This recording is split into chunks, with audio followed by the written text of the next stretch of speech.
দুদিন পেরিয়ে গেছে, এখনো পাকিস্তানের হাতে আটক বিএসএফ জওয়ান পূর্ণাম কুমার সাউ। রেশনার বাড়িতে দুশ্চিন্তা। আজ সকালে বিএসএফ হেডকোয়ার্টার থেকে ফোন করে জানানো হয় ফ্ল্যাগ মিটিং হয়েছে। বিএসএফ জওয়ানের পরিবার আশাবাদী ছাড়া পাবেন পূর্ণাম কুমার সাউ। পাক রেঞ্জারের হাতে আটক জওয়ান কেমন আছে এখনো জানে না পরিবার। সময় যাচ্ছে উৎকণ্ঠায়, দিন কাটছে বিএসএফ জওয়ানের বাবা মা, স্ত্রী ও সন্তানের। ছেলের কথা ভেবে বারবার অজ্ঞান হয়ে যাচ্ছেন পুনমের মা দেবন্তী দেবী ও স্ত্রী রজনী। হুগলির রেশরা পৌরসভার ১৩ নম্বর ওয়ার্ডের হরিসভার বাসিন্দা বছর ৪০-এর পূর্ণাম কুমার সাউ বর্ডার পার করে পাকিস্তানের রেঞ্জারের হাতে আটক হন। আর এই খবর পাওয়ার পরেই দুশ্চিন্তায় পড়েছিল জওয়ানের পরিবার। পাঞ্জাবের পাঠানকোটের ফিরোজপুর বর্ডারে পোস্টিং ছিল ২৪ ব্যাটালিয়নের বিএসএফ কনস্টেবলের। সেখানে ডিউটি করার সময় কিছুটা ক্লান্ত হয়ে পড়লে গাছের নিচে আশ্রয় নেন তিনি। বর্ডার পার করায় তাকে পাকিস্তান রেঞ্জার্স আটক করে। তারপর থেকে এখন কেমন আছে তা জানতে পারেনি জওয়ানের পরিবার। তাদের একটাই প্রশ্ন, ছেলে কেমন আছে, কোথায় আছে, কিভাবে আছে, কিছুই জানা নেই। কেন্দ্র ও রাজ্য সরকারের কাছে দাবি দ্রুত ফিরিয়ে আনা হোক তাদের ছেলেকে। এদিকে স্বামীর এই দুঃসংবাদে প্রায় বাকরুদ্ধ হয়ে পড়েন তার অন্তঃসত্ত্বা স্ত্রী রজনী। ছুটি পেলেই বাড়িতে চলে আসতেন জওয়ান। দোলের সময় ছুটি কাটিয়ে ডিউটিতে জয়েন করেছিলেন, কিন্তু তারপর এই সংবাদ শুনতে হবে তা কল্পনাও করতে পারেনি তার পরিবার। পূর্ণমের বাবা ভোলানাথ সাউ বলেন, ছেলেকে নিয়ে আমি এখন খুব চিন্তিত। তার কোনো খবর আমি পাইনি। তবে বিএসএফ আধিকারিকদের সঙ্গে কথা বলতে চাইলে তারা জানান মিটিংয়ে ব্যস্ত রয়েছেন।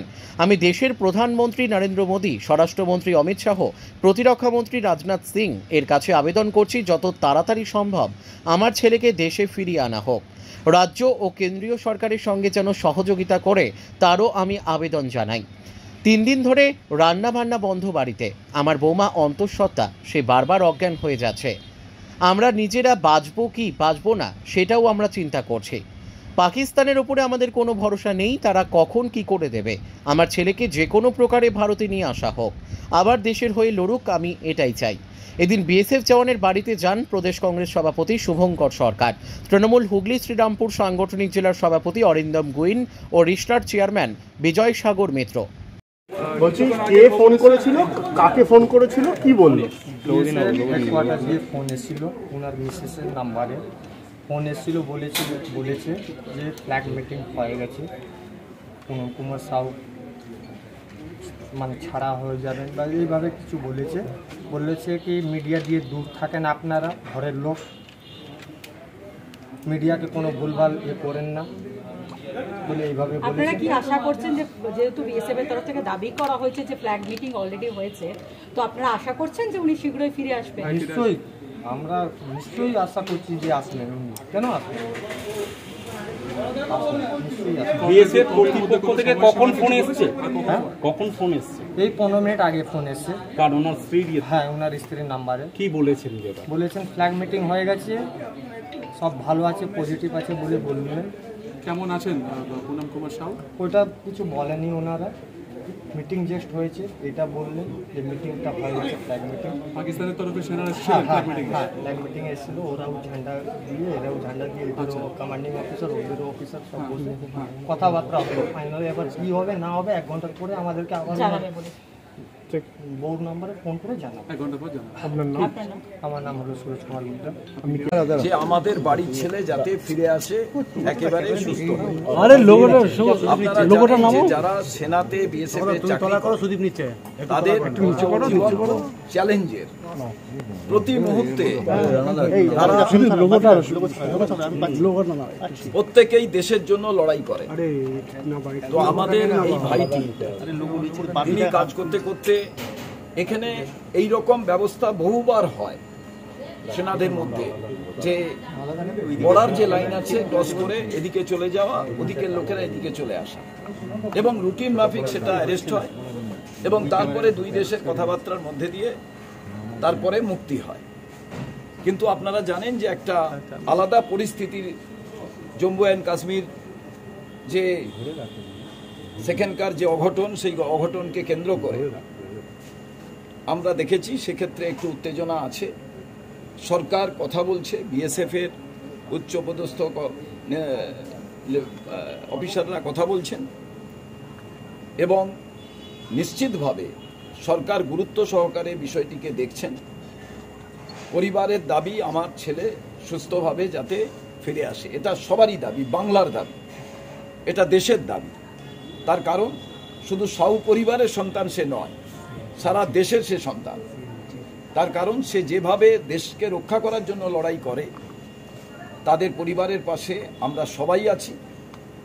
আমি বিরোধী দলনেতা রাহুল গান্ধীর কাছে ডিটেলসটা লিখেছি, তিনি যাতে সরকারের সঙ্গে কথা বলেন, কারণ এই প্রক্রিয়াটা বিএসএফের সঙ্গে ওই দেশের বিএসএফের কথাবার্তা, এটা একেবারে হায়ার লেভেলের কথাবার্তা, এবং আমরা চাই সরকার সচেষ্ট হয়ে এই যে বিষয়টি, সেই বিষয়টিকে খুব গুরুত্ব সহকারে দেখুক যে আমাদের বাড়ির ছেলে, আবার বলছি পরিবারের শুধু ছেলে নয়, সে রিষড়ার, সে হুগলি জেলার, সে বাংলার, সে ভারতের।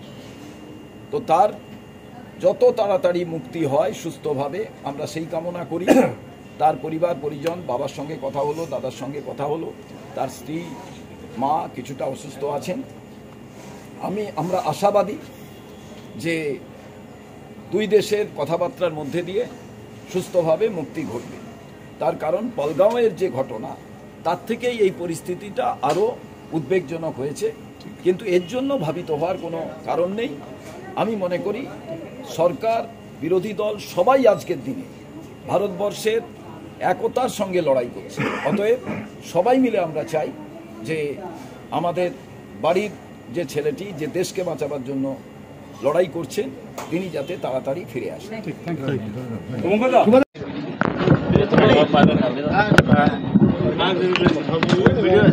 দেখুন, কথা বলতে পরিবারের পাশে থাকা, যে পরিবারের পাশে, পরিবারের সাথে আমরা আছি। সত্যি খুব দুঃখজনক ঘটনা যে একটি ছেলে যারা যে দেশের হয়ে লড়াই করছে, দেশের হয়ে আমাদের স্বার্থে আজকে দেশের বর্ডারে আছে, যে তাকে এইভাবে ধরে রেখেছে, এটা আমাদের কাছে সত্যি খুব দুঃখজনক। তো আমরা চাই যে তাড়াতাড়ি রিলিজ হোক। যে আমাদের একটা দাবি তো থাকবেই কেন্দ্রীয় সরকারের কাছে, যে অ্যাজ আর্লি অ্যাজ পসিবল যে মানুষটা আমাদের জন্য আজকে রোদ, ঝড়, জল, বৃষ্টি, ঠান্ডা উপেক্ষা করে, গরম উপেক্ষা করে আজকে বর্ডারে আছে, আজকে তাকে যেভাবে পাকিস্তানিরা ধরে রেখেছে, তো তাকে যে করে হোক, যত তাড়াতাড়ি সম্ভব হোক, তাকে ফিরিয়ে দেওয়া হোক। আমাদের ঘরের ছেলে, ও ফিরে আসুক, তাড়াতাড়ি সুস্থভাবে ফিরে আসুক, এটাই চাই। দেখুন, উদ্বেগ বাড়াচ্ছে, এটা তো স্বাভাবিক ব্যাপার। আমরা তো দেখতে পাচ্ছি, বুঝতে পারছি, ঠিক আছে, যে আজকে একটা ভয়ানক জায়গায় আছে। তো আমরা আশা রাখবো যে যত তাড়াতাড়ি সম্ভব এই সমস্যার সমাধান হোক। ওরা বারবার বলছিল যে আমরা রাজ্য সরকারকে বলবো, কেন্দ্রীয় সরকারের সাথে যোগাযোগ করে দ্রুত। না, রাজ্য সরকার, দেখুন, রাজ্য সরকার সবসময় তো পাশে আছে।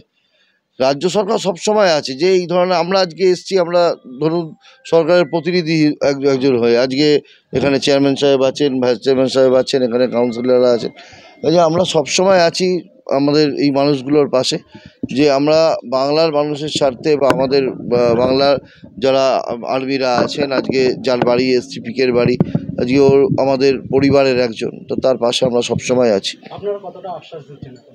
দেখুন, আশ্বাস, আমরা পাশে আছি, তার সঙ্গে আছি। আমরা তাদের জন্য আমরা দাবি করব কেন্দ্রীয় সরকারকে যে যত তাড়াতাড়ি সম্ভব ওকে রেহাই করা হোক, আনা হোক।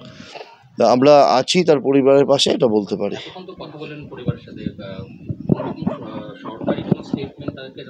না না না, সরকারিভাবে ওনাদের এখনো পর্যন্ত কিছু জানানো হয়নি।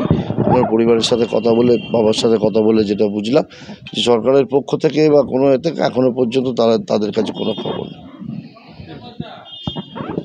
ঋতুপর্ণা কোলের রিপোর্ট, বেঙ্গল আনলিমিটেড। রয়েছে আরও খবর, আর এই খবরের আপডেট পেতে আপনারা সাবস্ক্রাইব করুন এই চ্যানেলটিকে।